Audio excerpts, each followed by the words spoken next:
తిరుపతి స్థానిక టీటీడీ మహతి కళాక్షేత్రంలో ఏప్రిల్ 18వ తేదీ శనివారం ఉదయం 9 గంటల నుంచి ఆంధ్రప్రదేశ్ తెలంగాణ రాష్ట్ర ప్రకృతి వ్యవసాయదారుల సమ్మేళనం నిర్వహిస్తున్నట్లు రైతు ప్రతినిధులు తిరుపతి ప్రెస్ క్లబ్లో మీడియా ముందు పిలుపునిచ్చారు. తిరుపతి పట్టణంలో 18/4/2026 జరిగిన మహతి టీటీడీ వారి మహతి ఆడిటోరియంలో ప్రకృతి వ్యవసాయదారుల సమ్మేళనం తెలంగాణ ఆంధ్రప్రదేశ్ నుంచి ప్రకృతి వ్యవసాయం చేస్తున్నటువంటి రైతులందరినీ ఆహ్వానించి ఒక కార్యక్రమాన్ని నిర్వహించాలని నిర్ణయించుకున్నాం. ఇది కలియుగ దైవం తిరుమల తిరుపతి దేవస్థానం సన్నిధిలో జరుగుతుంది కాబట్టి అందరికీ ఆహ్వానం తెలియజేస్తూ ముఖ్యంగా ఈ కార్యక్రమం యొక్క ఉద్దేశం ఏమిటంటే అన్నం పండించే రైతు కావాలి, రైతు నిలబడాలి. అంటే రైతు ఈరోజు ఎటువంటి పరిస్థితుల్లో ఉన్నారంటే వాళ్ళంతా రసాయనిక పురుగు మందులే వాడుతూ వ్యవసాయం చేయాలనేటువంటి ఉద్దేశంలో ఉన్నారు. అది కాకుండా ప్రజలందరి ఆరోగ్యం కోసం ఆరోగ్యమైనటువంటి ఉత్పత్తులను పండించాలి, ప్రజలందరూ ఆరోగ్యంగా ఉండాలనేటువంటి ఉద్దేశంతో ప్రకృతి వ్యవసాయం చేసేటువంటి రైతులందరినీ ఒక వేదిక మీద తీసుకురావాలనేటువంటి ఉద్దేశంతో ఈ కార్యక్రమాన్ని నిర్వహించడం జరుగుతోంది. అట్లే భూసారం రైతుకు ఆదాయం రావాలంటే గోమాత ఉండాలి. గోమాత లేకుండా వ్యవసాయం చేయడం అనేది కష్టతరం.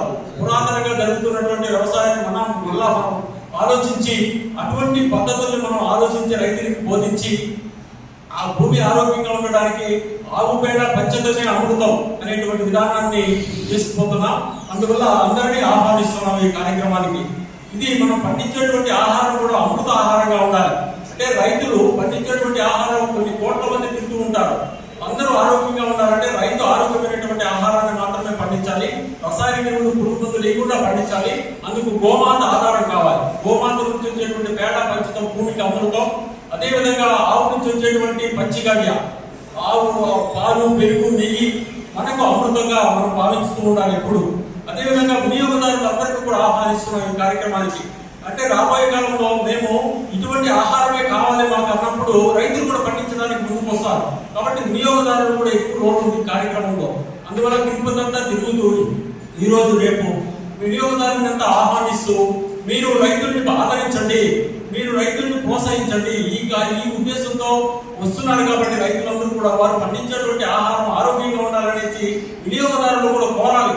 అప్పుడే ఆ రైతులు కూడా ఆలోచించి ఆ విధానం కాకుండా గో ఆధారిత వ్యవసాయం చేయడానికి ముందుకు వస్తారు. అదేవిధంగా గోవు పవిత్ర ప్రాణం కాపాడాలి. మనం గోవుని ఒకప్పుడు తల్లిలాగా భావించి ప్రతి రైతు దగ్గర దేశీ ఆవు ఉండేది ఒకప్పుడు 50-60 ఏళ్ల ముందు. ఈ రోజు జెర్సీ ఆవులు ఇచ్చేసాయి. కాబట్టి మన పురాతనంగా ఉండేటువంటి దేశీయ ఆవుని కాపాడుతుంటే దాంట్లో ఉండేటువంటి పేడలో పంచతంలో అనేక రకాల కోట్ల సూక్ష్మజీవులు ఉంటాయి. ఆ సూక్ష్మజీవులు భూమిలో పోయి కలిపినప్పుడు